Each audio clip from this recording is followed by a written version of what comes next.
Hello வணக்கம். இது ground ஃப்ளோரில் இருக்கிற எலுமிச்சை மரம்.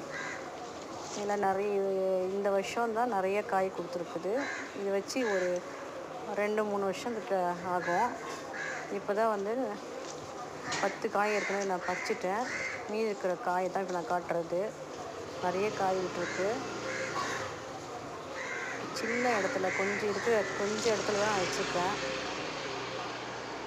அந்த இடத்துக்கு தகுந்த மாதிரி காய்கள் நமக்கு கொடுக்குது. எவ்வளோ காய் இருக்குது பாருங்க. நான் பழுத்ததெல்லாம் எடுத்துட்டேன். மிச்சம் இருக்கிற காய் தான் நான் உங்களுக்கு காட்டுறேன். வீடியோ பிடிச்சா லைக் பண்ணுங்கள், ஷேர் பண்ணுங்கள், சப்ஸ்கிரைப் பண்ணி உங்கள் சப்போர்ட்டை எனக்கு கொடுங்க. நன்றி, வணக்கம்.